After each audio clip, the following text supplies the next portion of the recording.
दोस्तों नमस्कार, मेरा नाम है आलोक और आप देख रहे हैं एकेजे एकेडमी। दोस्तों अभी हम लोगों ने रिसेंटली हिस्ट्री का 14 दिसंबर का जो शिफ्ट 1 का पेपर हुआ था नेट का, उसका हम लोगों ने 1 से 50 तक के प्रश्न जो है डिस्कस किए। आज हमारा जो क्वेश्चन का सीरीज होगा, जो सीक्वेंस होगा 51 से लेकर के 75 तक का होगा। जितने भी लोग इस चैनल पर नए हैं उनसे मेरा रिक्वेस्ट रहेगा कि आप चैनल को सब्सक्राइब कर लीजिए सो दैट कि आपको वीडियोस रेगुलर मिलते रहें। ठीक है, चलिए शुरू करते हैं और प्रश्न संख्या 51 पर पहुंचते हैं। तो 51,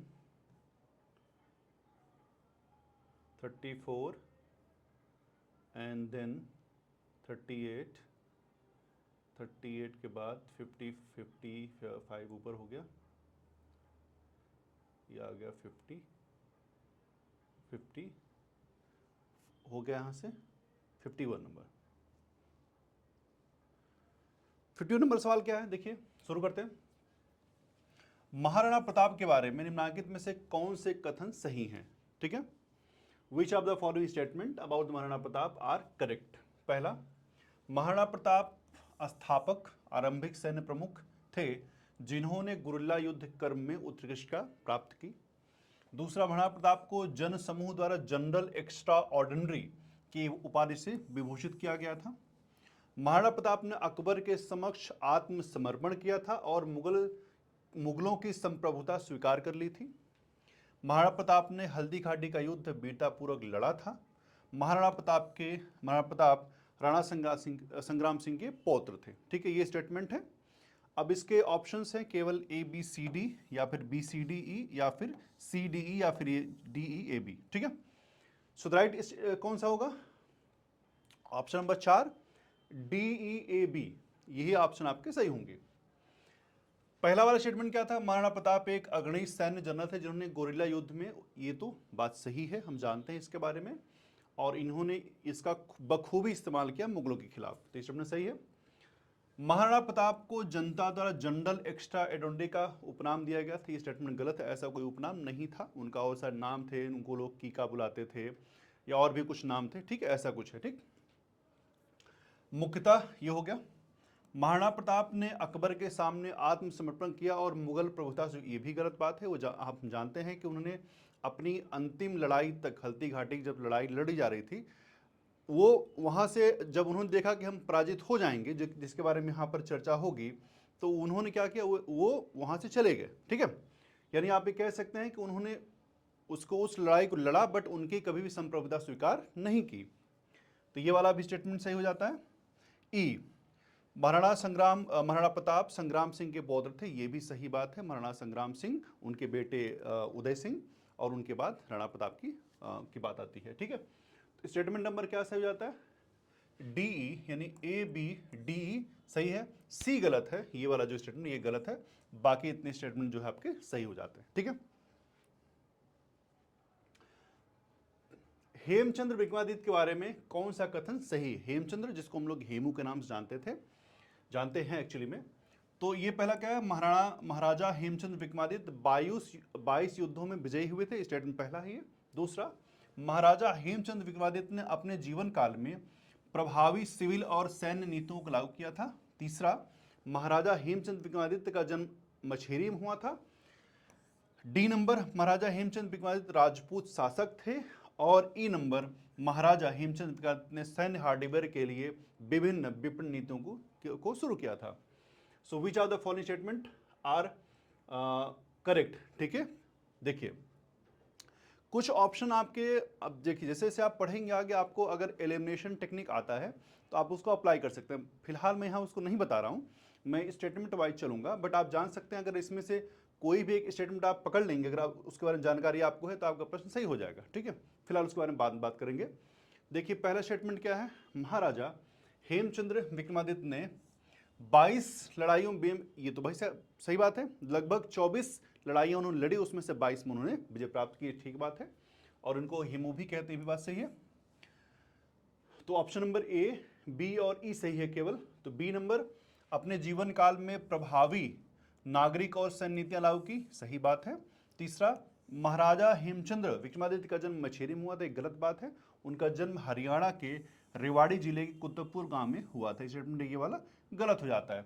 उसके बाद डी नंबर क्या है, ये एक राजपूत शासक थे, गलत है। ये जाति से वैश्य थे, कहीं कहीं पर जाति से ब्राह्मण आता है ये बात, इसमें भी बहुत सारे कॉन्ट्रडिक्शन है। फिलहाल यहाँ पर वैश्य की बात कर रहा है, तो आप कह सकते हैं कि ये वाला स्टेटमेंट, ये राजपूत नहीं थी, ये तो क्लियर है, ठीक है। और कहीं कहीं बुक में ये मिलता है कि वो अपने जीवन यापन के लिए नमक बेचा करते थे, ऐसे बुक में लिखा हुआ है, ठीक है।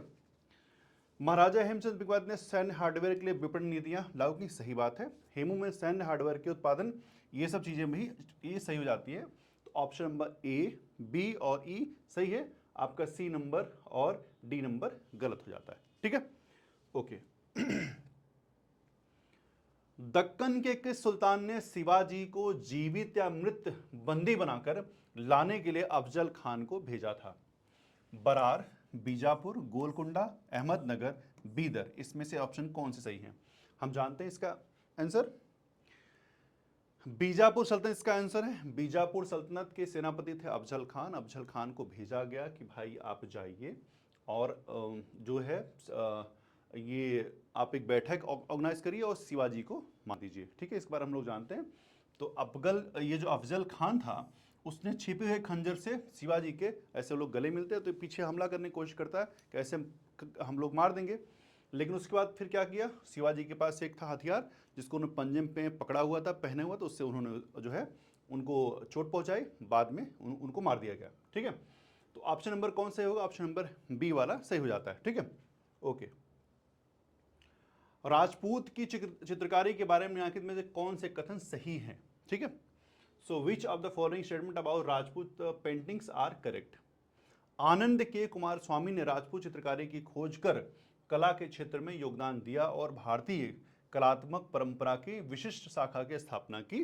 दूसरा, चावड़ रागमाला के चित्रकार मुस्लिम कलाकार निसारादी थे। तीसरा, चित्रकार की कांगड़ा शैली 17वीं सदी के मध्य में गोचर हुई।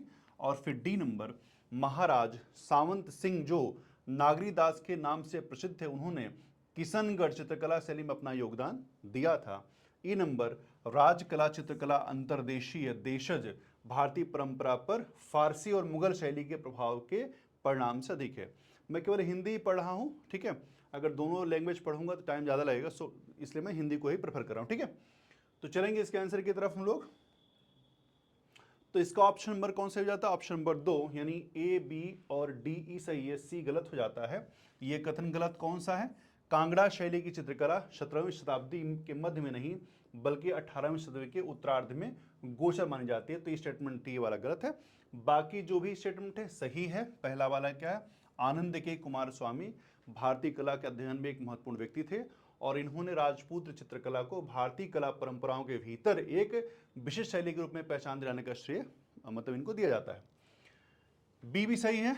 चावड़ रागमाला जो राजपूत विद्यालय की एक प्रसिद्ध लघु चित्रों की श्रृंखला है, वास्तव में एक मुस्लिम कलाकार निशारदी के द्वारा बनाया गया, चित्रित किया गया, ये भी सही स्टेटमेंट है।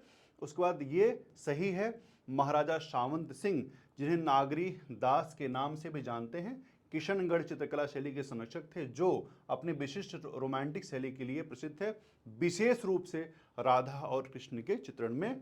और ये वाला भी सही है, राजपूत चित्रकला हालांकि फारसी और मुगल शैलियों से प्रभावित है, फिर भी एक विशिष्ट भारतीय स्वदेशी सौंदर्य शास्त्र बना रखती है और अक्सर हिंदू महाकाव्यों और लोक कथाओं से प्रेरित उज्जवल रंगों और विषयों की विशेषता होती है।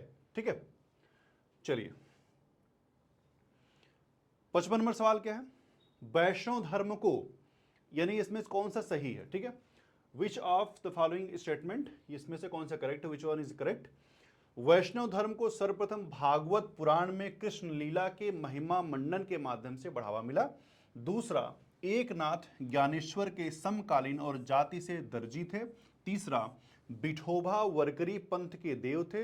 यह ऐसा पंथ है जिसका महाराष्ट्र के भक्तिवाद के इतिहास में महत्वपूर्ण स्थान है। डी नंबर, गुरु रामदास रचित दासबोध कई वर्षों में उनके लेखक और उपदेश का संकलन है। उसके बाद ई नंबर, चंडीदास का मूल नाम विशंभर मिश्र है। ठीक है, चलिए देखते हैं इसका आंसर। स्टेटमेंट नंबर केवल एक सही है, ए सी डी सही है इसका। ठीक है, ओनली ए C D.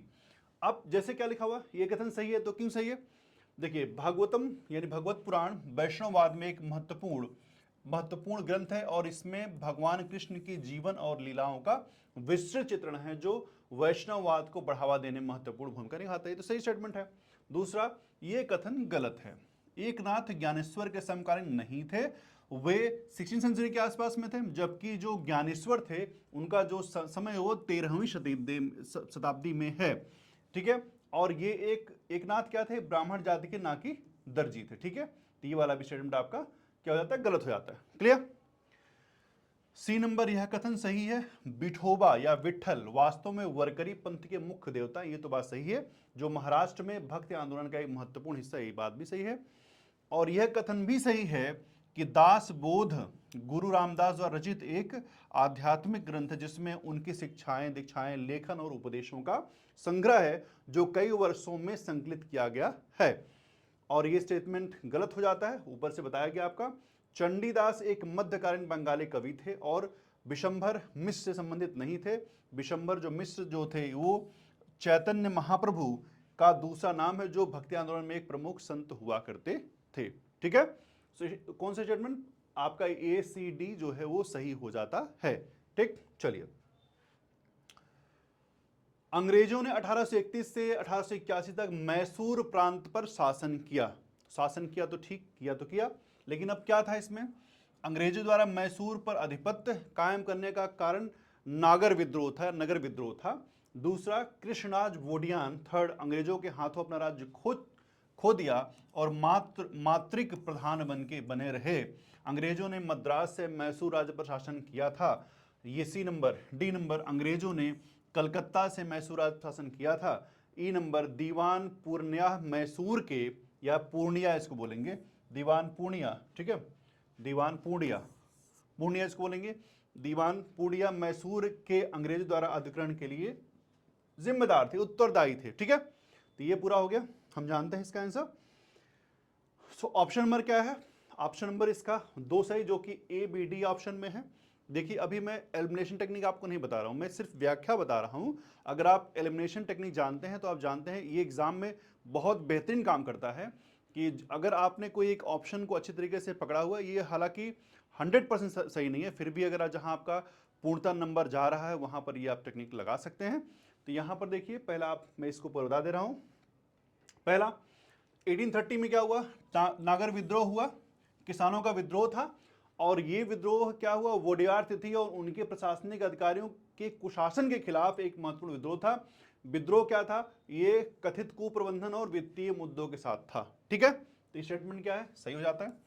Option number B सत्य, ब्रिटिश अधिग्रहण के बाद कृष्णनाथ वोडियार तृतीय को, ठीक है, क्या हुआ, नाम मात्र का प्रमुख बना के छोड़ दिया गया। स्टेटमेंट भी सही हो जाता है। जबकि अंग्रेजों ने राज्य को सीधे प्रशासित किया, अपने कंट्रोल में ले लिया। ठीक है, मिर्जापुर का कंट्रोल इनके हाथ में आ गया। अब ये स्टेटमेंट क्या है, सी सत्य हो जाता है। यह ब्रिटिश प्रशासन के अधीन था लेकिन विशेष रूप से मद्रास से शासित नहीं था। इसने कहा कि भाई इसका शासन जो था मद्रास चला, ऐसा कुछ नहीं है। ठीक है, मद्रास से इसका कंट्रोल नहीं था। ठीक है, D number, Calcutta British Bharat की प्रशासनिक राजधानी थी, इसलिए मैसूर पर अप्रत्यक्ष रूप से, यानी जो डी स्टेटमेंट है वो सत्य है। तो मैसूर पर इसका नेक्स्ट में इसका आंसर मिल जाता है, मैसूर पर अप्रत्यक्ष रूप से कलकत्ता से शासन किया जा रहा था क्योंकि यह ब्रिटिश भारत का हिस्सा था। और ई नंबर सत्य है, दीवान पूर्णिया के इसमें कोई रोल नहीं था। यानी ऑप्शन ये कह सकते हैं कि ऑप्शन नंबर ABD केवल सही है, बाकी जो आपके स्टेटमेंट है वो गलत है, सी नंबर और ई नंबर। ठीक, चलिए। भारत में ब्रिटिश प्रशासन के उद्विकास के बारे में से कौन सा कथन सही है, which are the following are correct about evolution. ठीक है, ब्रिटिश एडमिनिस्ट्रेशन इन इंडिया। पहला क्या है, रेगुलेटिंग एक्ट 1773 के द्वारा उच्चतम न्यायालय की स्थापना की गई, उच्चतम न्यायालय सुप्रीम कोर्ट। चार्टर एक्ट 1833 के द्वारा विधि आयोग की स्थापना की गई, बी नंबर। सी नंबर क्या है, 1781 के संशोधन अधिनियम में उच्चतम न्यायालय की आधिकारिकता की सटीक परिभाषा दी गई है। डी नंबर, हिंदू विधि सार का संकलन और अनुवाद कार्य लॉर्ड कॉर्नवालिस के अधीन किया गया था। और इसका ई नंबर, मुंसिफ दीवानी अदालत और म्युनिसिपल फौजदारी अदालत की स्थापना 1772 में हुई है।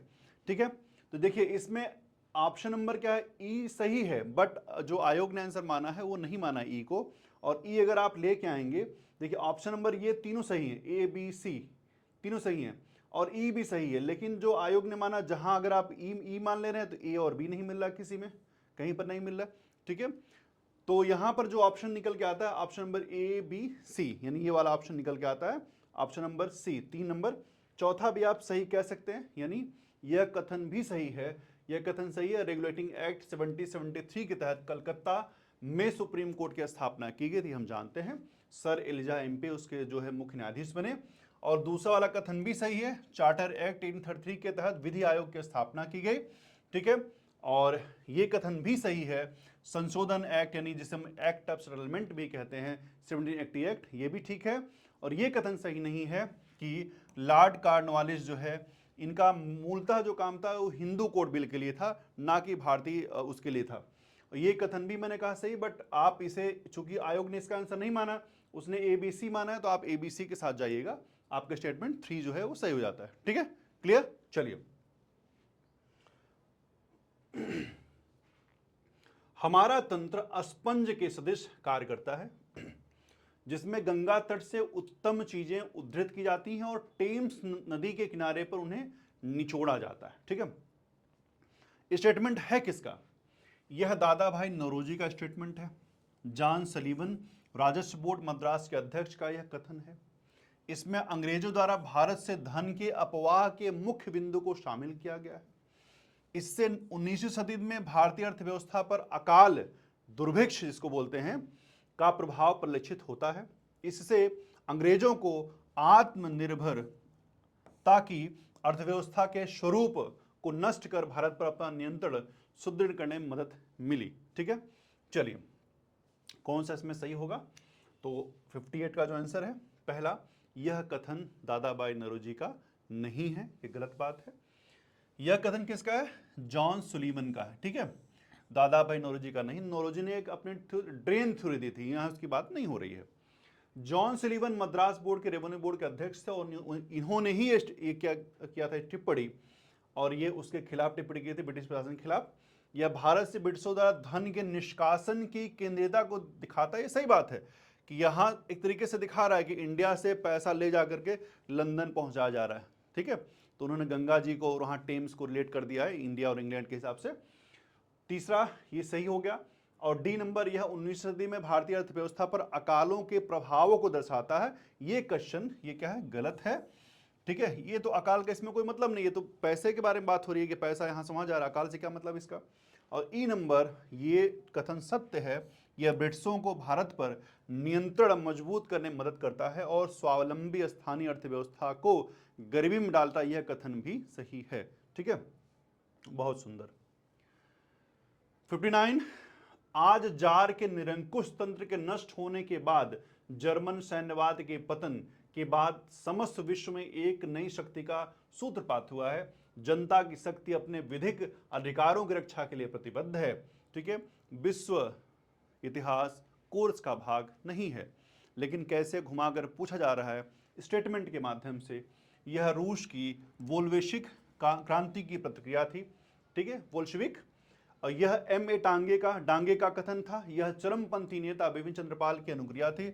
यह राम मनोहर लोहिया की अभिव्यक्ति थी। इसमें अंग्रेजों को पराजित करने के लिए भारतवासियों का आत्मविश्वास परिलक्षित होता है। तो ये स्टेटमेंट जो है किसका है, और इसमें से आपको ऑप्शंस में से बताने हैं। ठीक है, चलिए पहला नंबर सत्य है। देखिए सत्य ऑप्शन नंबर 4 में ACE है केवल, तो सत्य का यह उद्धरण जार की निरंकुशता के पतन के, रूस का शासक जार निरंकुश था, उसके पतन के संदर्भ को बताता है, ये जो रूस में बोल्शेविक क्रांति से जुड़ा हुआ है।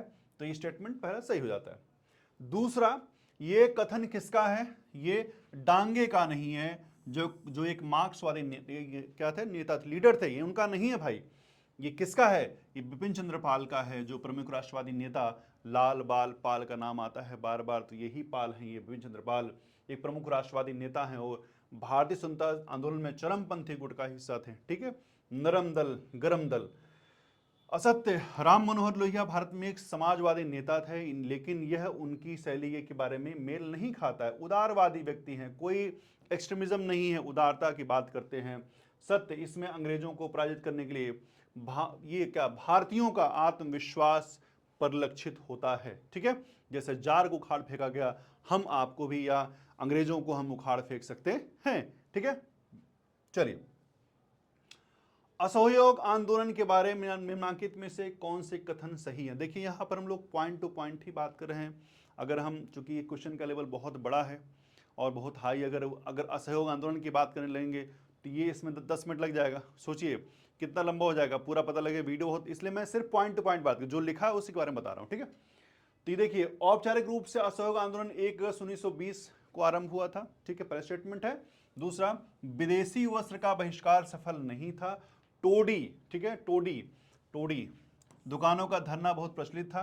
मार्च 1921 में विजयवाड़ा में आयोजित अखिल भारतीय कांग्रेस समिति के अधिवेशन में तिलक स्वराज का शुभारंभ हुआ।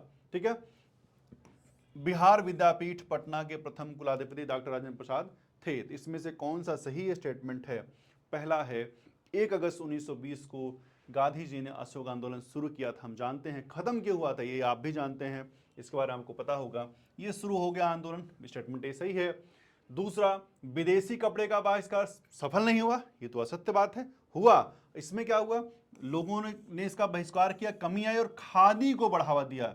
गांधी जी ने कहा खादी पहनो, घर का वस्त्र उसको पहनो, क्यों बाहर का पहनते हो। फिर ताड़ी की दुकानें, ठीक है, जहां जहां ताड़ी की दुकानें थे वहां भीड़ लगती होगी, तो वहां पर जाके लोग धरना करते थे। इसका मतलब सफल हुआ आंदोलन ये, तो आपका सी नंबर सही हो जाता है। तिलक स्वराज फंड की स्थापना 1921 में की गई है, ये स्टेटमेंट भी सही हो जाता है। और पटना में स्थापित, यानी ए बी गलत है, उसके बाद सी है, डी सही है। पटना में स्थापित बिहार विद्यापीठ के, ये क्या सत्य, ये भी सही सत्य हो जाता है। ठीक है, ये देखिए ई भी सत्य दिखाई दे रहा है, लेकिन इसमें भी ऑप्शन की समस्या होगी। ए सी डी, कहीं भी इसमें ई की बात नहीं कर, ये स्टेटमेंट में कुछ ना कुछ कॉन्ट्रडिक्शन है। ठीक है, तो इसमें आप इसकी तरफ जा सकते हैं। ठीक, चलिए, कुछ 100 अंग्रेजों के लिए राजनीति से प्रेरित मनस बाहुल्य आबादी के विरोध में शासन व्यवस्था चलाना बिल्कुल असंभव होगा। आपको पढ़ने से क्या लग रहा है, किसका स्टेटमेंट हो सकता है ये? कौन है जो डर रहा है, अब किसकी बात हो रही है? तो ये पहली बात, इससे वायसर लॉर्ड माउंटबेटन की पराजय वाली मानसिकता दिखाई दे रही है, या क्लेमेंट एटली द्वारा व्यक्त की गई राय है। इस कथन से 1947 में भारत को स्वतंत्र करने की प्रक्रिया में ब्रिटिश द्वारा तेजी लाए जाने की तात्कालिक चीजें परिलक्षित होती हैं। यह भारतीय राष्ट्रीय कांग्रेस का मत था। इससे 1940 के दशक के मध्य में भारतीयों की राजनीतिक परिपक्वता उद्भाषित होती है। तो ठीक है, चलते हैं इसके बारे में। So viceroy lord Mountbatten's defeatist attitude, देखिए यहाँ पे क्या स्टेटमेंट है, पहला वाला BCE है केवल, इसका स्टेटमेंट सही होता, ये क्या गलत है। लॉर्ड माउंटबेटन की मानसिकता ये नहीं है, ये गलत बात है, तो ये गलत हो जाता है, बी सही है। क्लेमेंट एटली ब्रिटिश प्रधानमंत्री हैं उस समय के, उन्होंने कहा कि भाई हमसे ना हो पाएगा, ये इतने मतलब कम अंग्रेज हैं, उतने लोग हैं, अगर ये चाहें तो हमें हम मुट्ठी भर हैं, हमें कभी भी निकाला जा सकता, मसल देंगे ये लोग हमको। तो ये क्या, बी नंबर हमारा सही हो जाता है। सी नंबर, स्वतंत्रता देने की जल्दबाजी थी, नो डाउट। अब कह रहे हमसे नहीं हो पाए, इसका मतलब क्या भाई, तुमसे हो पाएगा तुम करो। तो यह बयान दिखाता है कि ब्रिटिशों ने बढ़ती विरोध की वजह से भारत को जल्दी, ये तो ठीक है, विरोध बढ़ रहा था। भारतीय राष्ट्रीय कांग्रेस की राय थी, ये गलत बात है। भारतीयों की राजनीतिक परिपक्वता, यह बयान दिखाता है कि अब लोग भारतीय राजनीतिज्ञों से डरने लगे थे। ठीक है, दिखा रहा है स्टेटमेंट हमारा ई सही हो जाता है, यानी बी, सी और ई है स्टेटमेंट इसका सही। मौलाना अबुल कलाम आजाद के बारे में निम्नलिखित में से कौन सा कथन सही है? उन्होंने साप्ताहिक पत्रिका अल हिलाल और अल बलाग का, ठीक है, अल बलाग का प्रकाशन किया। उन्होंने मार्ले मिंटो सुधार में पृथक निर्वाचक मंडल की योजना का समर्थन किया। वे सबसे अधिक समय तक भारतीय राष्ट्रीय कांग्रेस के अध्यक्ष बने रहे। और डी नंबर, उन्होंने मोतीलाल नेहरू समिति की सिफारिशों का विरोध किया था। उन्होंने सन 1944 में गांधी जिन्ना वार्ता का विरोध किया था कि वार्ता नहीं होनी चाहिए। तो कौन सा स्टेटमेंट से हो जाता है? स्टेटमेंट नंबर क्या है? ए। पहला स्टेटमेंट क्या था? उन्होंने संपादन किया था, हाँ भाई किया था, और अल हिलाल और अल बलाग का संपादन उन्होंने किया था, तो ये सही हो गया। उन्होंने निर्वाचन का कभी भी समर्थन नहीं किया कि आप पृथक निर्वाचन करिए, कभी उन्होंने इसका समर्थन नहीं किया। गलत, ये वाला गलत। वे भारतीय राष्ट्रीय कांग्रेस के सबसे लंबे समय तक अध्यक्ष, ये भी गलत है, 2 बार अध्यक्ष रहे, 1923 से 24 और 40 से 46, ये भी गलत हो गया। डी नंबर, उन्होंने मोतीलाल नेहरू समिति की रिपोर्ट का विरोध नहीं किया बल्कि लिखा इसका समर्थन किया, लेकिन सही उन्होंने गांधी जिन्ना वार्ता का विरोध किया कि भाई क्यों करनी है वार्ता, जब वो जा रहा है तो उसको जाने दो, ठीक है।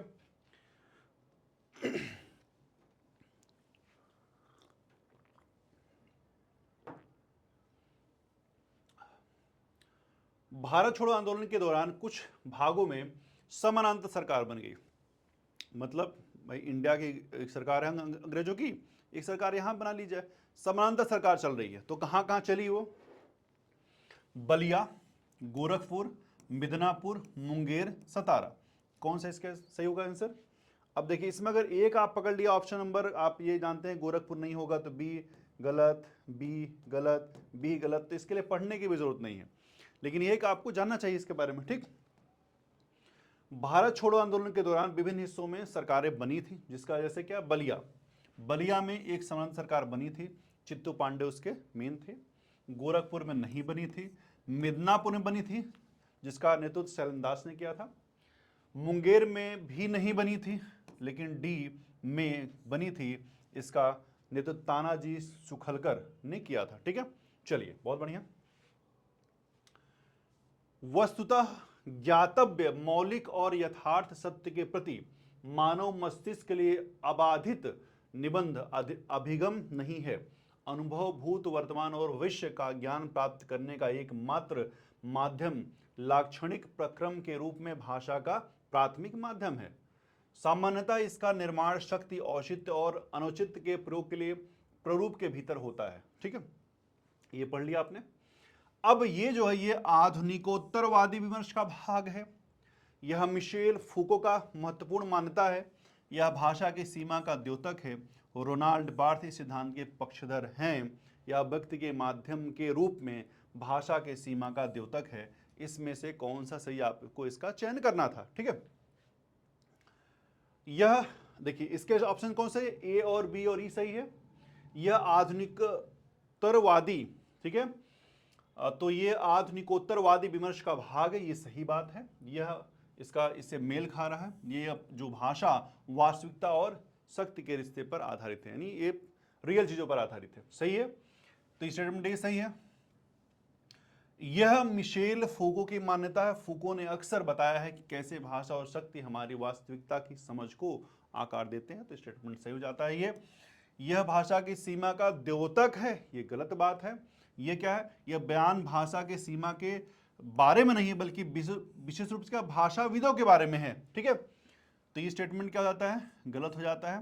रोनाल्ड बार्थ इसके पक्षधर, गलत यह तो फूको का है, बार्थ का नहीं है। और ई नंबर क्या है, यह व्यक्ति के माध्यम के रूप में भाषा की सीमा का द्योतक है, ये सही है। यह बयान बताता है कि भाषा हमारी वास्तविकता तक पहुंच को कैसे सीमित करती है, ठीक है। ऐतिहासिक तथ्यों की खोज विधि वैज्ञानिक होनी चाहिए, किंतु यह कि इनकी विवेचना में पाठक को कला के स्वरूप में भाग लेना पड़ा। लिखित शब्दों की कला सामान्यतः साहित्य कहलाता है, ये कथन है किसका, यह कथन ए.एल. रोज का है, ये कथन जी.एम. ट्रेवेलियन का है। इसका उद्देश्य इतिहास के बारे में जे.बी. ब्यूरी के दृष्टिकोण को दिखाता है। इस कथन में इस बात पर बल दिया गया है कि इतिहास विज्ञान और कला का संयोजन है। स्प्रिंगलर की भी इतिहास के बारे में यही धारणा थी। इसमें से कौन सा सही है, चयन करिए, ठीक है। So option number 4 B C D है केवल सही इसका। यह कथन ए.एल. रोज का है, गलत। ये किसका है, ट्रेवेलियन का है, तो ये कथन ये सही हो जाता है। उसके बाद क्या है, इसका उद्देश्य इतिहास के बारे में जे.बी. ब्यूरी के दृष्टिकोण को दिखाता है, ये अस्वीकृत करता है, तो ये गलत है, अस्वीकृत, दिखाता नहीं, अस्वीकृत करता है, सही बात है। उसके बाद इस कथन में इस बात पर बल दिया गया है कि इतिहास विज्ञान और कला का संयोजन है, ये सही बात है। स्प्रिंगलर की भी इतिहास के बारे में यही धारणा थी, गलत बात है। उनका उनका जो क्या था दृष्टिकोण सांस्कृतिक चक्रों पर केंद्रित था।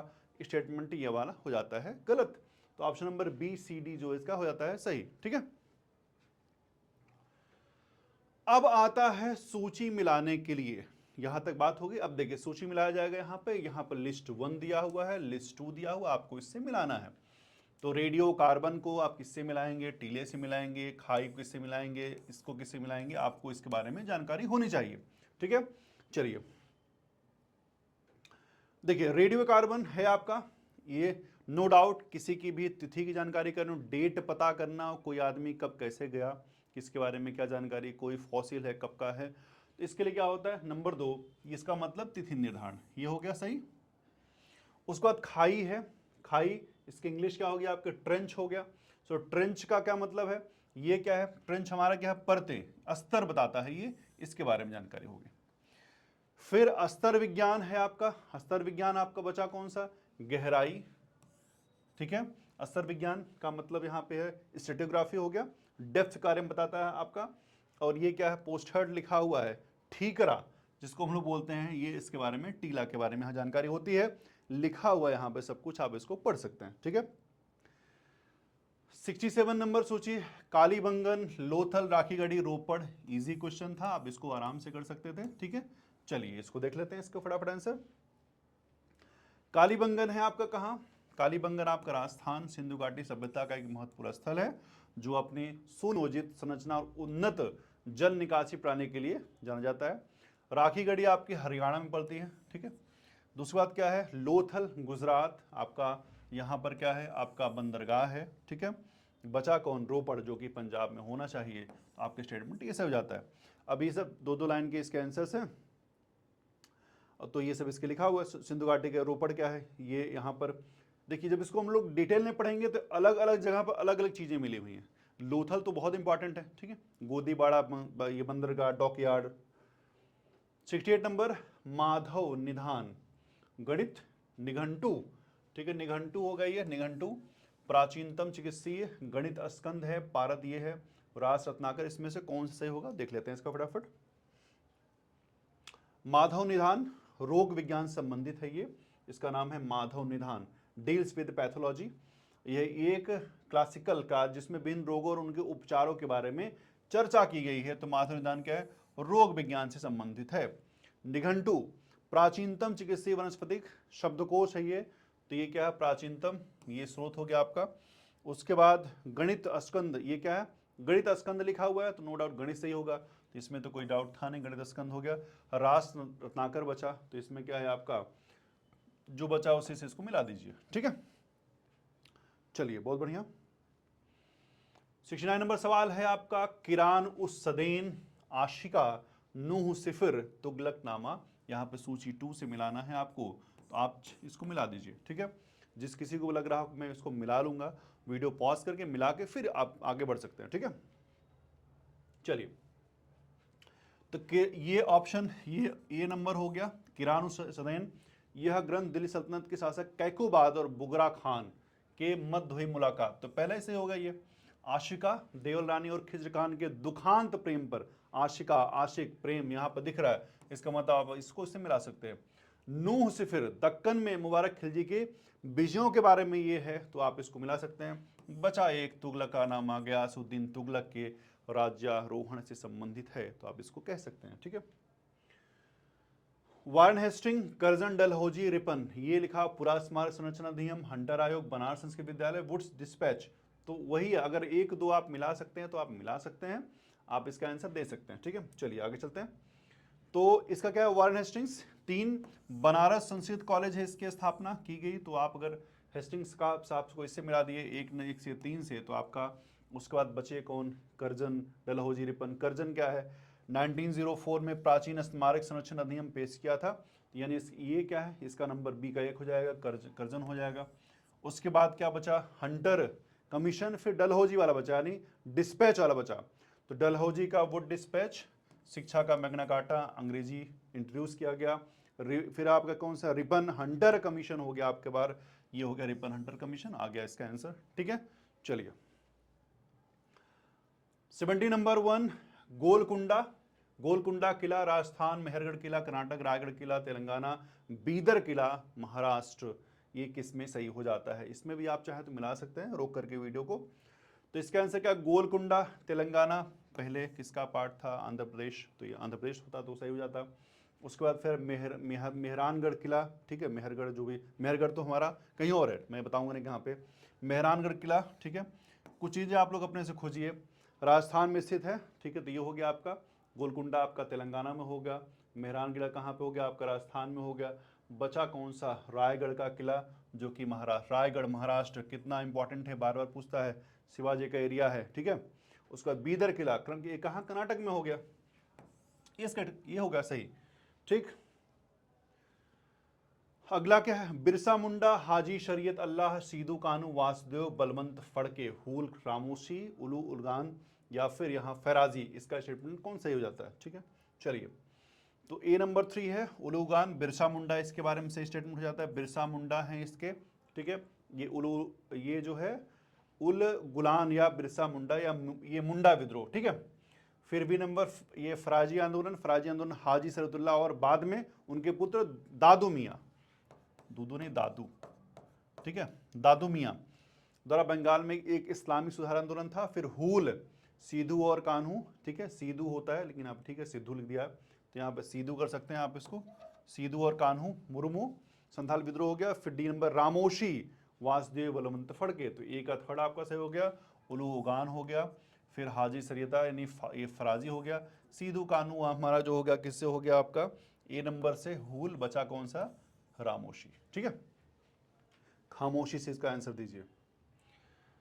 फिर आपका इंदिरा देवी और B R Ambedkar, doctor Rajendra Prasad, Lal Lajpat Rai, the unity of India, memoirs, young India, administration and finances of India East India company, ये आपके 4 हैं, ठीक है।